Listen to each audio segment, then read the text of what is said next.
Muy buenas tardes para todos, ¿cómo les va? Es un día extraño el de hoy, porque por un lado hay muchísima actividad, por lo pronto en el Parlamento, y también debe haber fuera del Parlamento una sensación también como de resaca general por lo que fue el espectáculo de anoche, ¿no? Que movilizó tantos uruguayos. Bueno, yo decía que no fui. La verdad, después de que ves esto, me quedé con unas ganitas. Pero bueno, aquí alguien fue, valió la pena 100%, ¿verdad? Y bueno, me imagino que para los que vivieron esa experiencia anoche, hoy todavía se van a pasar hablando de eso, mañana también. O sea, por eso digo eso de la resaca, ¿no? Es un día con... Se lo van a contar a los nietos, Ni que hablar. porque es un acontecimiento histórico. Ni que hablar. Y yo insisto, ¿no? En Lobo Núñez y esa visita en su casa inolvidable. De nuestros invitados hoy, por casualidad, alguien fue. Martín Lema, bienvenido, diputado del Partido Nacional. ¿Fuiste? No fui. ¿No? Pero igual se siente la resaca. ¿La sentís? Está bien. Nos acompaña también Rubén Correa Freitas, que es abogado especialista en Derecho Constitucional. ¿Fue? No. ¿Pero no le gustan los Rolling Stones? No, los Rolling Stones no me gustan. Ah, ¿no le gustan los Rolling No me Stones? gustan. No. Bien. No sé qué más decir, entonces ya me quedé sin palabras. Bueno, está. Tiene todo derecho, por supuesto. Absolutamente. La libertad es libre. Por supuesto. Bueno, bienvenidos a los dos al programa de hoy. El tema que nos convoca tiene que ver con lo planteado por la calle Pou, por el senador. Ya se han pronunciado constitucionalistas, otros senadores, diputados al respecto, de levantar los fueros a los legisladores.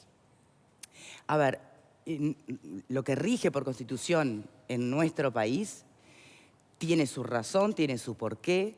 Lo que propone el senador, algunos lo tildan de qué casualidad, en qué momento se está planteando, pero también tiene su criterio. Si uno parte del razonamiento más básico y primario, ¿por qué no tendría que ser juzgado como cualquier ciudadano una persona, por más que tenga un cargo de senador, si cometió un ilícito, por ejemplo? Pero hay muchos matices en el medio. A mí me gustaría arrancar el debate con el especialista en Derecho Constitucional, primero describiendo, doctor, si es posible, lo que existe hoy en nuestra Constitución con respecto a los fueros parlamentarios, que de hecho tampoco son tan inamovibles. Y han habido casos donde, por decisiones, se han levantado fueros. Tal vez demasiado pocos a su criterio, no lo sé. Pero ¿qué dice hoy la Constitución? Bueno, en primer lugar, yo quiero destacar que los fueros tienen larga data. Comienzan en la Edad Media. Sí. Cuando el Parlamento, poco a poco en Europa, aquellos parlamentos que se enfrentaban a los monarcas absolutos, le empezaron a arrancar fueros para proteger la independencia del Parlamento. Lo primero, entonces, que tenemos que destacar es que los fueros no son un privilegio para los legisladores, sino que los fueros o las inmunidades parlamentarias están concedidos, están otorgados por la Constitución para proteger la independencia del poder legislativo. Bien, ¿hoy del de Parlamento. quién? ¿Hoy de quién? ¿Protegerla de quién? Bueno, ¿De los quién? monarcas? Bien, ¿hoy de quién? Bueno, hoy del Poder Ejecutivo, por supuesto, porque bastaría que un Poder Ejecutivo autoritario, en América Latina tenemos muchos ejemplos, en el mundo tenemos muchos ejemplos, persiguieran a los opositores mediante acusaciones.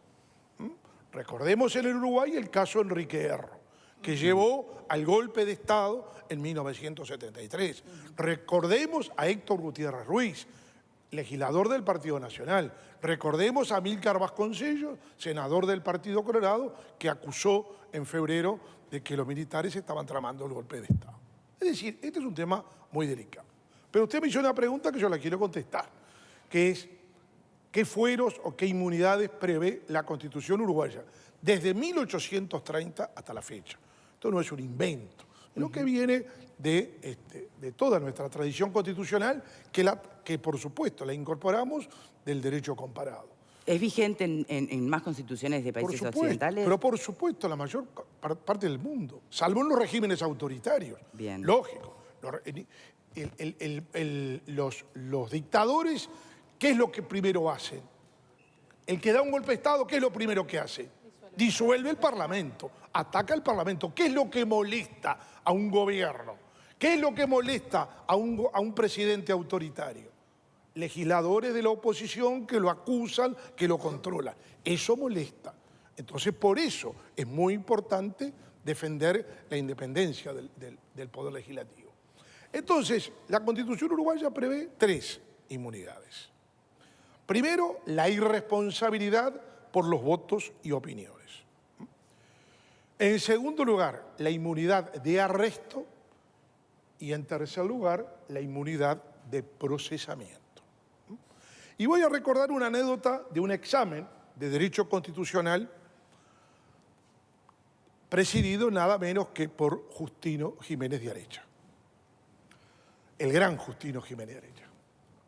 Yo no lo conocí, lamentablemente, aunque falleció en 1980, yo lamentablemente, ya no estaba cuando yo ingresé a la Facultad de Derecho ya Jiménez de Arecha dejó en el 58. O sea que esto le llega como una anécdota de esas que trascienden las generaciones. Pero no, es una anécdota que me la contó el doctor Miguel Semino, que fue profesor mío de Derecho Constitucional, fue secretario de la Presidencia de la República en el primer gobierno de Sanguinetti. Y hace muy poco... Y fue embajador en Francia. Y les cuento porque esta es una anécdota que además el doctor Semino me la ha contado 1 y 1000 veces esta anécdota. A ver. Y la anécdota es la siguiente. Jiménez de Arecha le pregunta a un alumno en el examen de Derecho Constitucional, examen oral, le pregunta, digo, suponga usted que en un clásico en el Estadio Centenario entre Peñarol y Nacional, usted ve que un legislador, senador de la República, muy conocido, discute con otro hincha del otro cuadro y saca un revólver, le pega un balazo y lo mata. ¿Qué pasa en ese caso?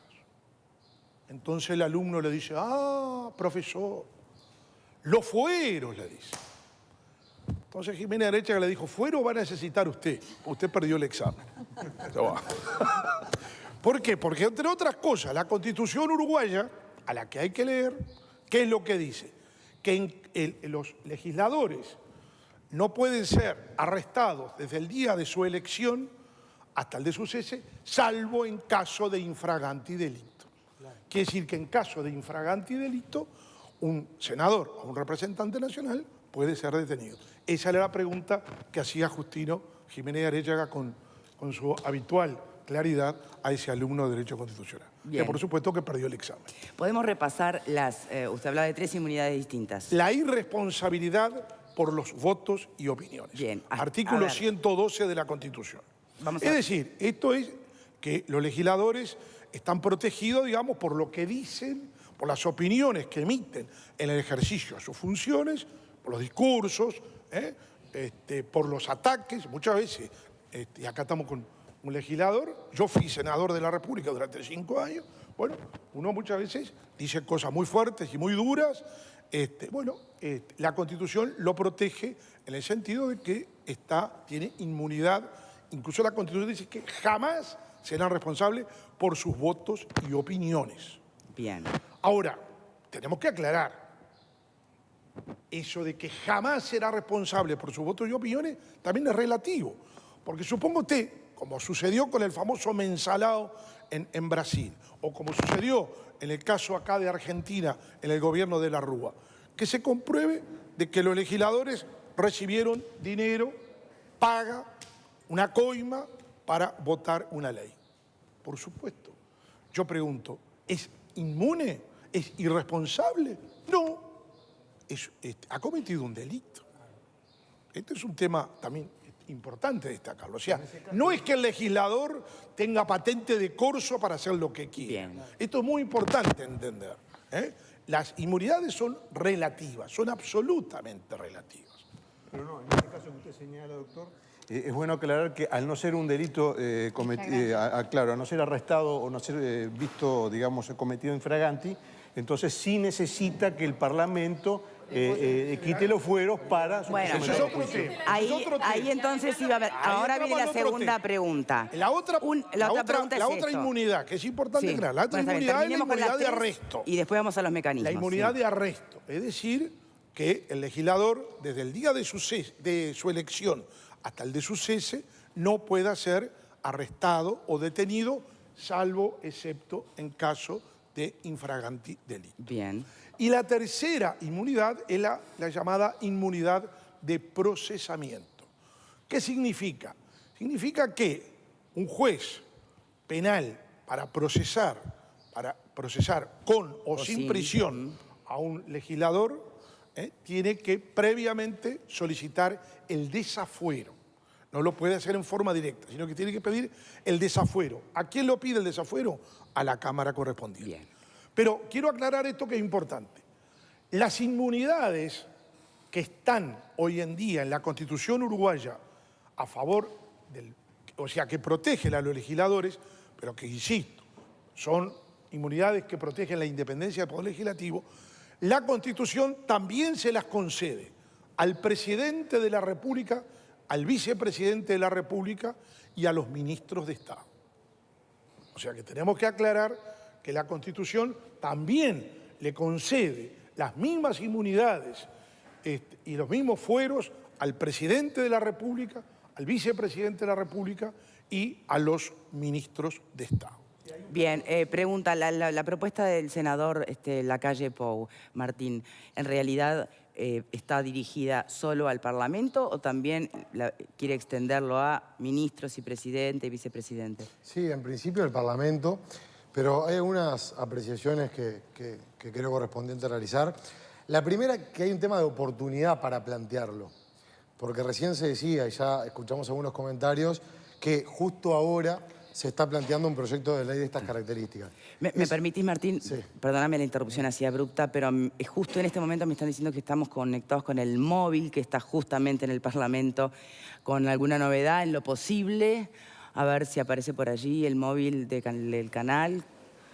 Ahí está. Y mira, bueno, muchas gracias, senadora Constanza Moreira, muchísimas gracias. Imagino que en este momento el tiempo corre demasiado rápido. ¿Qué nos puede adelantar de lo que viene ocurriendo hasta el momento, senadora? Bueno, hola, buenos días, buenas tardes. Estamos aquí todavía recibiendo los 4 informes que resultaron luego del trabajo de la Comisión Investigadora de ANCAP. Hace poquito hablaba Bordaberry. Fue el informe... Sí, se presentó el informe del Frente Amplio. Bueno, es un informe que concluye que no hubo ilícitos ni irregularidades, básicamente, y da cuenta de los 12 capítulos de la denuncia. Luego se presentó el informe del Partido Nacional por parte de Saravia.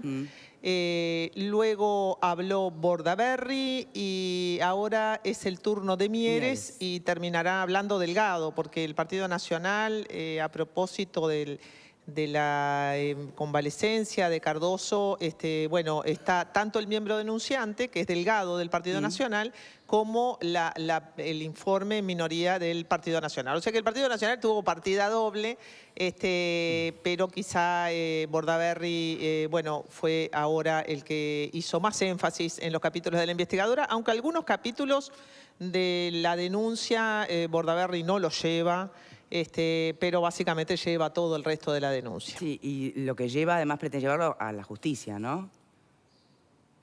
Bueno, veremos, ¿no? Porque yo todavía no me queda claro qué de todo esto configura delito.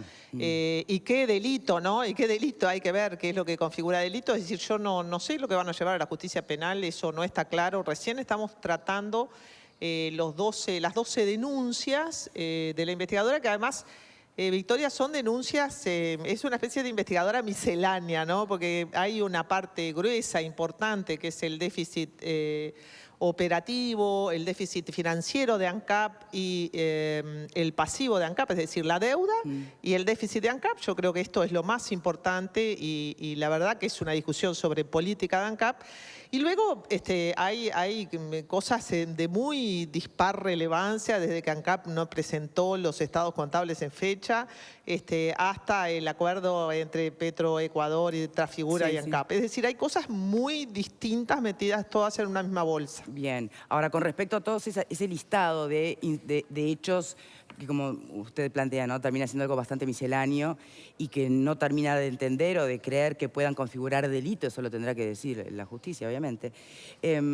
¿Pero son mentiras o son verdades? Aunque no hagan, a su entender, y al de muchos tal vez, la explicación del déficit de ANCAP. A mí me parece que hay dos discusiones, Victoria. Una primera es una discusión política de por qué ANCAP genera la deuda que genera, que la deuda básicamente está explicada por el plan de inversiones de ANCAP, que es un plan de inversiones aprobado por el Poder Ejecutivo, pero además surge del acuerdo multipartidario que se celebra en el periodo anterior. Y la otra es el déficit operativo de ANCAP, es decir, por qué hay pérdidas en Cementos del Plata, por qué hay pérdidas aquí y allá, que eso me parece que es una discusión política importante y que ameritará decisiones en el futuro, porque no queremos que ANCAP siga teniendo pérdidas. Esta es la discusión más importante, pero que no es una discusión para trabajar en régimen de comisión general o de interpelación, pero no para una investigadora propiamente dicha. Y después, en el resto de las cosas, yo creo que el informe, bueno, yo soy representante del gobierno, pero me parece que el informe del Frente Amplio es muy conclusivo respecto a que no existieron ni ilícitos, es decir, ni cosas que se hacen fuera de la ley, es decir, no se transgredió la ley ni para hacer un contrato, ni para presentar un estado contable tarde, ni para contratar un flete. Allí eso no configura una ilegalidad. Ni y siquiera tampoco, administrativas. Claro, porque la ilegalidad es la cosa más grande y la otra es infringir una norma administrativa. Te pongo el caso del estado contable, que es la primera O el no llamar a denuncia, porque me licitación. parece el más representativo. No, el estado contable es que ANCAP presenta o no presenta el estado contable a tiempo. Entonces, sí, si no sí, presenta, el Tribunal de Cuentas lo observa, ¿viste cómo es, no? Bueno, yo no te puedo decir la cantidad de cosas del Estado que no se presentan a tiempo. Entonces, bueno, allí hay como dos interpretaciones. Hay dos medias verdades, te diría, Victoria. Una primera es que en 35 años los estados contables de ANCAP se presentaron en fecha solamente 4 veces, en 35, desde el 79 hasta ahora. Esto Bordaberry dijo, bueno, pero no había obligación de presentarlos hasta, yo qué sé, el 2004. Y el Frente Amplio le dice, bueno, pero a partir del 2009 ANCAP decide presentar el consolidado de todas sus empresas, que son 20, y entonces tiene que recibir primero toda la información de las empresas y después presentar el consolidado, y además hemos obtenido el permiso del Tribunal de Cuentas para presentarlo tarde. Entonces, para la gente que no está metida en esto, y yo lo he tenido que estudiar, Victoria, como una materia de facultad, ¿no? Porque es tremendamente complejo. Bueno, son, como te diría, eso como medias verdades y medias explicaciones de las cosas, donde cada parte pone su acento donde quiere. Hay cosas que son mitos o me parece que hay cosas que no son llevables y que se han constituido en la opinión pública, que es lo que a mí más me preocupa, como si fuera una verdad. Que ANCAP está fundida, que ANCAP está quebrada. Esto no es así.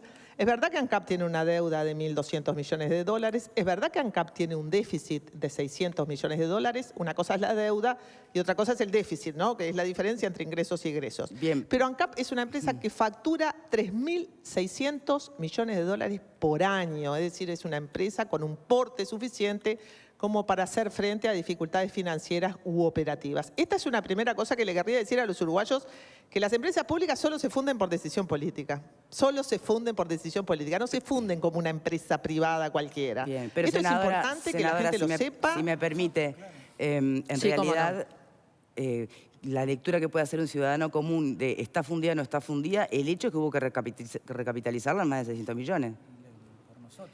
Sí, es De una con dinero de los uruguayos. recapitalización, pero a ver, no es que tuvimos que salir a buscar un privado, ¿no? No tuvimos que salir a buscar un privado para que capitalizara. Vio No, que las nosotros empresas le ponemos la tienen que plata. recapitalizar. Señores, por favor, pido Claro. orden. Pido orden.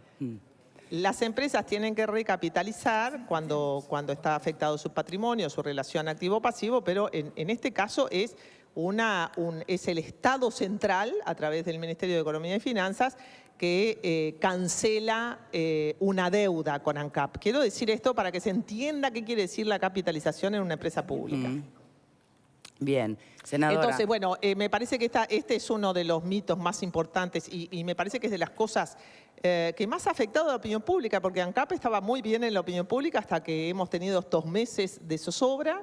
Y ANCAP ahora está muy deteriorada en su imagen entre las empresas públicas, entre las que primero está el Banco República, después está Antel, y ANCAP está entre las últimas, a propósito de lo que ha sido el efecto de estos meses de medias informaciones también llevadas a la prensa. Y luego también hay algo que me gustaría decirlo en voz muy alta, y es esta idea de que las inversiones se multiplicaron por 4. Eso no es así. Es lo que, bueno, yo cuando haga mi exposición le voy a llamar la falacia del punto de partida. Se multiplicaron por 4 respecto de qué. Respecto de los cálculos del 2000, respecto del primer estudio de factibilidad, porque cuando se hicieron las licitaciones para la desulfurizadora estaban en el orden de los 350, 380 millones de dólares y terminaron saliendo 420. La desulfurizadora es la inversión que se hace muy importante en la refinería de ANCAP para que los combustibles, puedan ser los combustibles adecuados a los autos como se fabrican ahora. Era una inversión que la hacíamos o se fundía ANCAP. Básicamente había que hacerla sí o sí. Entonces, ¿qué habría sido la pregunta, Victoria, ¿qué habría sido que ¿quién se fundiera tiene la ANCAP, razón? senadora? ¿Qué habría querido, que recién dijo, o la hacíamos o se fundía ANCAP? ¿Qué quiere decir? Claro, si nosotros no procesamos ni refinamos el combustible para que esté adecuado a los autos nuevos, bueno, en un tiempo la empresa se hace viable. Son esas inversiones de adecuación tecnológica que se tienen que hacer porque mientras tanto vivimos en un mundo donde, bueno, la tecnología invertida en la construcción de autos, usted sabe que es una industria de punta, una producción de punta y bueno, hay que adecuarse a las necesidades de los autos como se construyen ahora. Es decir, esas cosas no pueden no hacerse. De repente yo puedo no hacer el remolcador, de repente yo puedo no invertir en la planta de 33, pero no puedo no invertir en la desulfurizadora. Quiero decirle, Victoria, que sobre esto había acuerdo en la multipartidaria, insisto, que es la que determinó el plan energético para estos años. De hecho, el propio Astori en la comisión dice, nosotros las inversiones que había que hacer en esto que se llama la diversificación de la matriz energética del Uruguay, estuvieron en la multipartidaria y nosotros les aprobamos. En todo caso, podemos tener alguna discusión sobre la ejecución de las inversiones, es decir, el cronograma, ¿no? Porque a veces, se pueden sumar muchas inversiones, que es lo que ha pasado, y la suma de esas inversiones genera un pasivo importante, es un pasivo en dólares, es decir, la deuda que nosotros tenemos es en dólares, y ANCAP factura en pesos. Entonces, piense, Victoria, que el dólar pasó de 20 a 30 en poco tiempo, quiere decir que esto también generó sus perjuicios para ANCAP. Pero el mensaje que quiero transmitir es que las empresas públicas no se funden a menos que haya una decisión política para eso y el gobierno muy lejos está de tomar cualquier decisión pública en este sentido o cualquier decisión política en este sentido. Así que ahora de lo que se trata es de ir reduciendo el endeudamiento de ANCAP y enjugando el déficit operativo.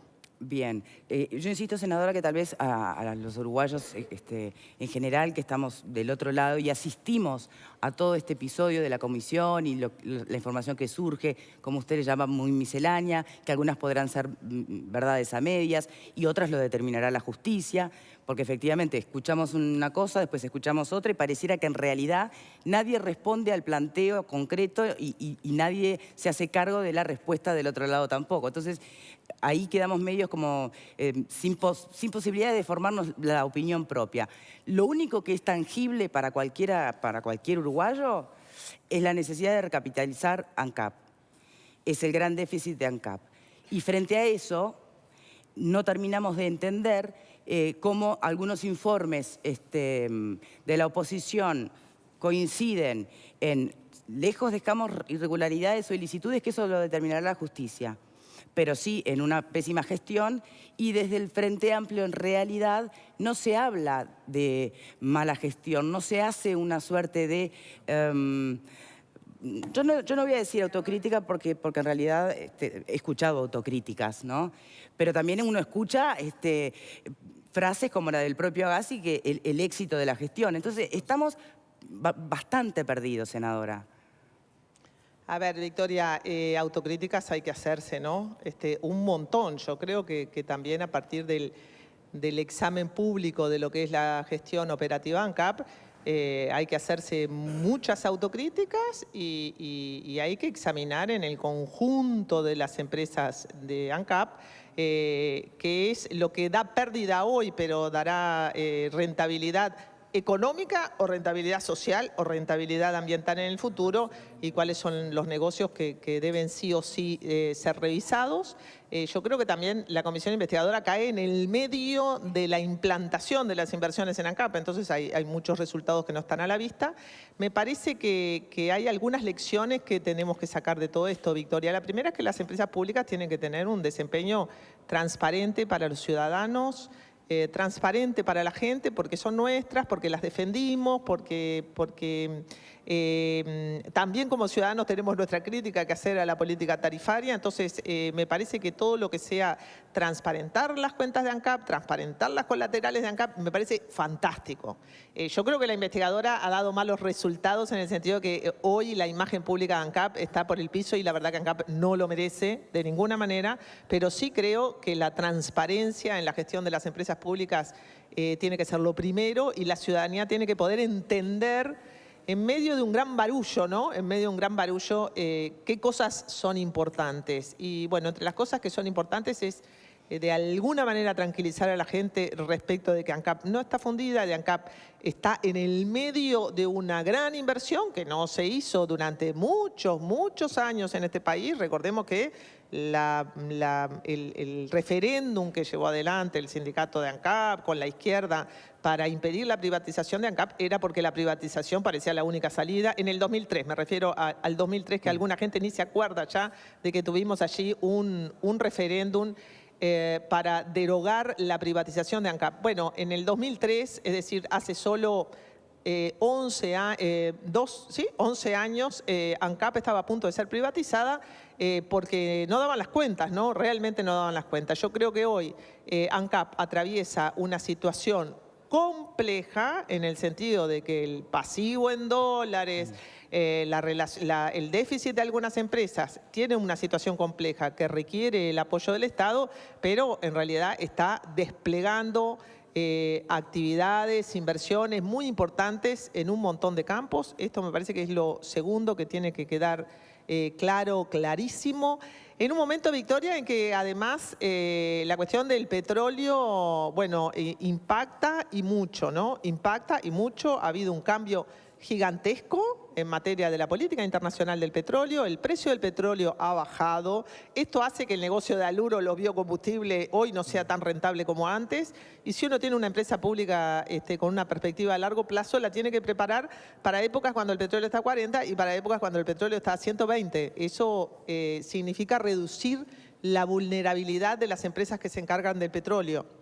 Y en un caso como el Uruguay, que es un país chiquito, al mínimo. Así que, bueno, en ese sentido puede que alguna de las cosas de la investigadora hayan servido para que la gente ponga su atención en ANCAP, exija de ANCAP, exija de los políticos, demande más información y demande más eficiencia. No tengo ninguna duda de que cualquier exigencia ciudadana en relación a información o a eficiencia de la empresa tiene que ser atendida por el poder político, Victoria. Esto son las cosas positivas que querría decir. Gracias, senadora Moreira. Tiene que volver a sala.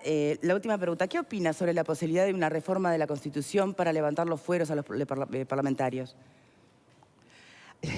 Yo recién tomo contacto con esto, pero quiero decirle a la gente que los parlamentarios tenemos fueros, sí, pero si tenemos que ir a declarar a la justicia, pues tenemos la potestad de hacerlo y muchos parlamentarios lo han hecho, ¿no? Es decir, no por tener fueros uno le escapa a la justicia, no es así, no es así. Pero estaríamos dispuestos a considerar cualquier proyecto serio que venga en ese sentido. Me parece que hay un poco de cuestión de, no quiero usar palabras peyorativas, pero creo que hay un poco de oportunismo político en traer el tema de los fueros parlamentarios cuando estamos discutiendo la cuestión de ANCAP. Después que terminemos de ANCAP, estoy dispuesta a dar la discusión más serena del mundo con respecto a los fueros parlamentarios. Senadora, muchas gracias por esta comunicación. Gracias a ustedes. Bien. Dice la senadora que la imagen de ANCAP ha quedado por el suelo como producto de todo este tire y afloje.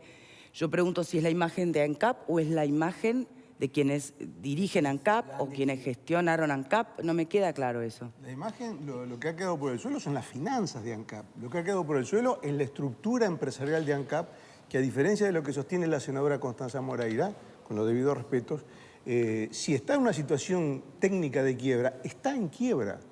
ANCAP no quiebra por la sencilla razón de que tiene el auxilio del Tesoro Nacional. Es decir, en última instancia es como termina siendo como cualquier dependencia estatal que le pide plata al gobierno y el gobierno se la da. Una empresa, cualquier empresa, si llega a la situación de ANCAP que debe su patrimonio es solamente el 10% de su deuda, es decir, para responder a la deuda solamente cuenta con el 10% del total de esa deuda, es una empresa que está quebrada. Eso, digamos, figura en cualquier norma contable en cualquier país del mundo civilizado. Si no ocurre la quiebra de ANCAP es porque el gobierno le transfiere plata en función de la ley del Parlamento. No es un problema de la imagen de ANCAP, es un problema de la finanza de ANCAP que la han llevado a la quiebra. Bien, de todas maneras, vamos a tener que hacer el esfuerzo de separar los tantos en lo que puede llegar a ser como consecuencias y derivaciones de la comisión investigadora. Que la justicia efectivamente tome alguna de las acusaciones, se ponga a investigar y se traduzca en sentencias, procesamientos o no, con lo que es la gestión, ¿no? Que hasta ahora no tiene delito configurado, si es buena, mala o mediocre. Separar esos tantos. Y después la población también, no hay que subestimar tanto a la gente, por más que no podamos entender de ciertos tecnicismos, bueno, vemos y escuchamos y nos damos cuenta, ¿no? Vemos y escuchamos cualquier cosa. Lo digo para todos lados, ¿eh? Vemos y escuchamos cualquier cosa para todos lados. En todo este proceso de la investigadora ANCAP no ha habido una comunicación desde ningún lugar que sea, que aclare y que allá en el terreno para que todas las personas puedan ir entendiendo, ¿no? Una comisión investigadora no se forma para juzgar una gestión. Una comisión investigadora se forma para ver si se configuró un delito o no. Por lo tanto, yo bueno, pero a ver, voy a terminar. Ante el déficit, ¿no estaba bien plantear una comisión investigadora? ¿Qué? Yo no estoy diciendo que no estuviera bien o mal, yo estoy diciendo que una comisión investigadora se configura para ver si en la empresa ANCAP hubo delitos, sí, no para juzgar la gestión de sus directorios. La gestión de sus directorios deberá juzgarse o de repente llamarse a un régimen de comisión general como acaba de decir la senadora Moreira o una interpelación. Se deberá, tal vez sea momento de que el Uruguay discuta cómo debe ser el funcionamiento y la gestión y el rol de la empresa pública, pero no es la comisión investigadora que tenga que juzgar la gestión de ANCAP. Sí, el delito eso o no está clarísimo, por eso yo propongo que se separen las cosas. Entonces, me parece que hay una gran confusión y es en la que todos hemos entrado. Claro. El control no se da mediante comisiones investigadoras, se da en otro tipo de instancias. Está perfecto, y es una potestad, la tuvo. Y si no se encuentra, bueno, mandarán pero a la justicia, que sí, no. que se encuentran. Bueno, hay un detalle pero que no es menor. La capitalización no la hicieron con un banco privado, es cierto, pero la plata la estamos poniendo todos, o sea, nosotros somos los privados que estamos capitalizando. Entonces, me parece que eso que digan, no, delito no, pero que estamos capitalizando, Entonces, no es que fueran los particulares. Elegimos tener empresas públicas, votamos cada uno de nosotros en decir que queremos que y defendimos a las empresas públicas. Sí, pero una cosa es la empresa pública. Pero deficitarias, habría que analizar por qué tan deficitarias. Hay que analizar cuando hablamos de señores, retorno. No escucho. El retorno, ¿por qué siempre el retorno es económico? Puede ser social, puede ser ambiental. Yo en ese tipo de cosas me parece que los debemos ver. O sea, ¿qué pasaría en Bella Unión si no se hubiese invertido, no se hubiese tomado la decisión política de instalar en Bella Unión a Lur? ¿Qué hubiese pasado? Primero, bueno, pero eso es discutible, Álvaro.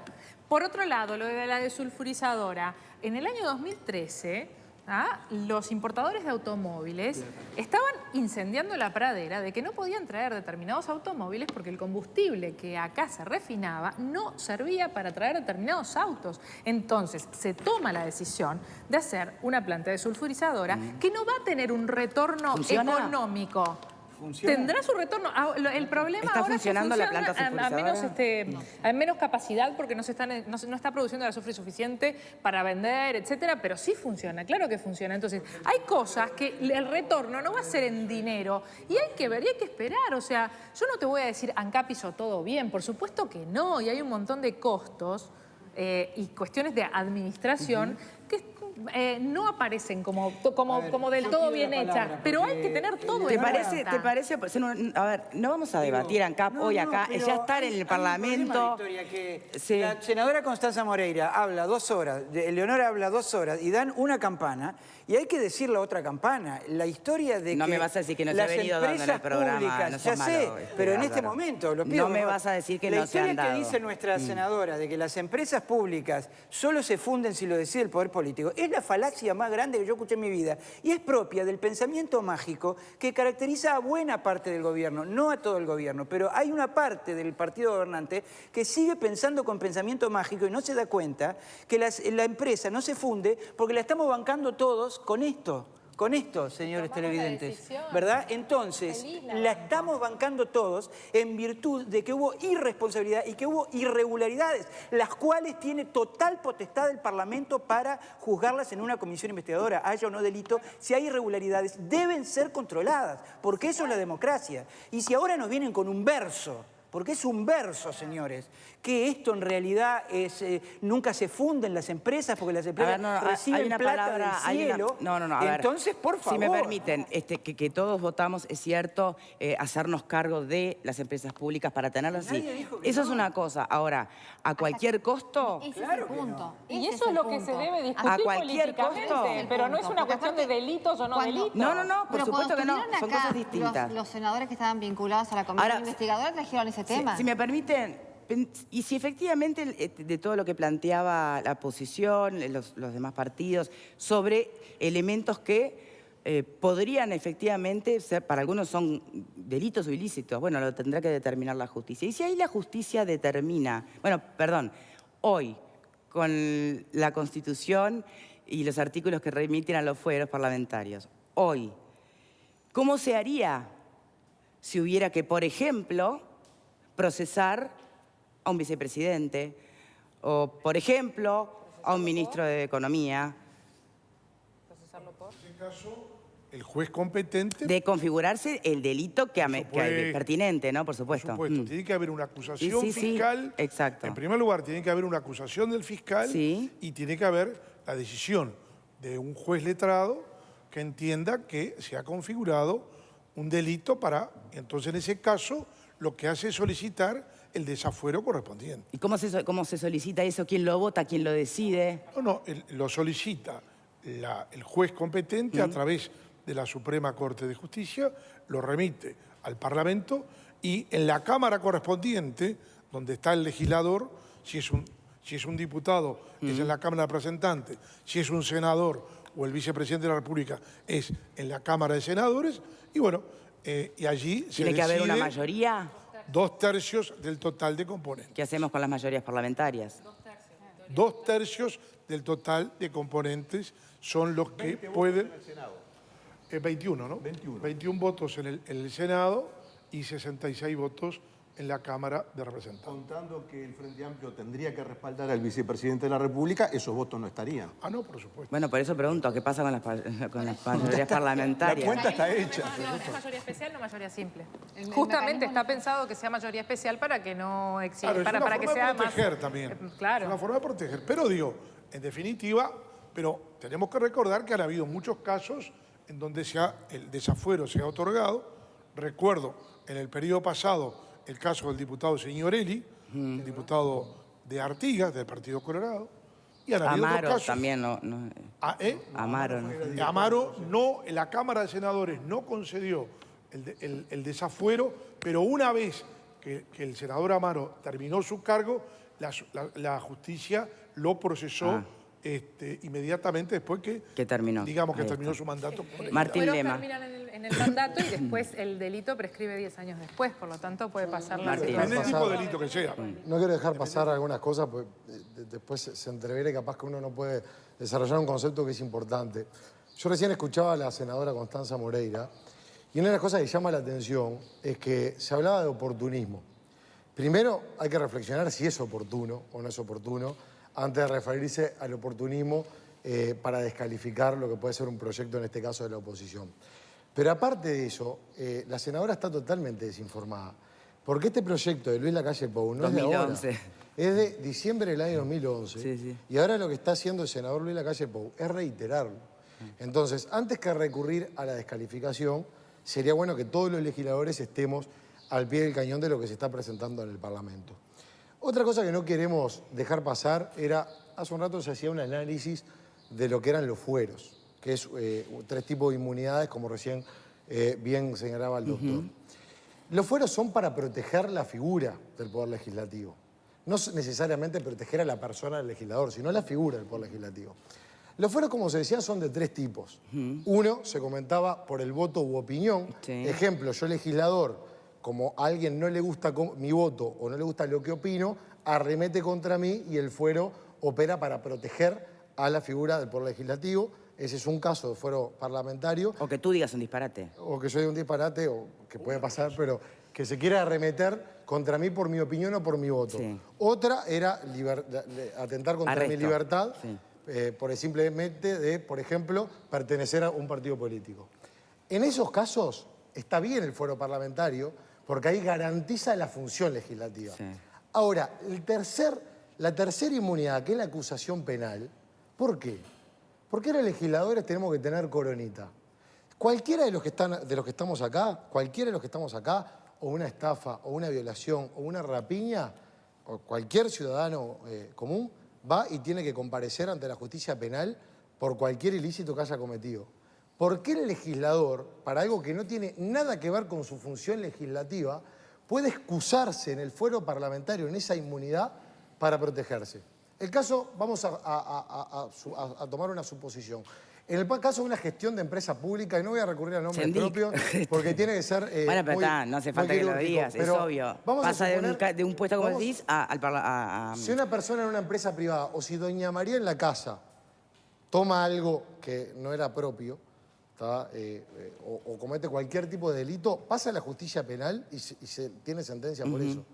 Acá en este caso, por una mala gestión que puede tener ilícitos, se puede esconder a través de la inmunidad del fuero parlamentario para no comparecer en la justicia penal. Bueno, pero espera. Y eso es injusto. A menos que se solicite el desafuero y haya votación en Cámara que lo habilite. Sí, pero hay un tema con eso. Primero que ahí estamos a la deriva de lo que quiera, por ejemplo, la mayoría parlamentaria. Ah.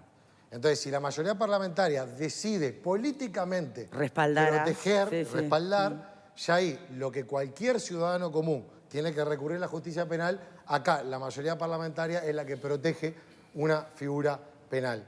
Que eso para nosotros no tiene que ser discrecional del contexto político de cómo se compone el Parlamento, porque no estamos hablando de hechos que el legislador expresa en su función legislativa, que ahí está bien protegerlo. Estamos hablando de hechos ilícitos, que no puede excusarse en el fuero parlamentario porque es de una desigualdad tremenda. Y yo creo, y lo digo con mucho respeto, que hoy el Frente Amplio no se anima a aprobar un proyecto de ley de estas características. Estoy convencido que no se anima. Y a los hechos me remito.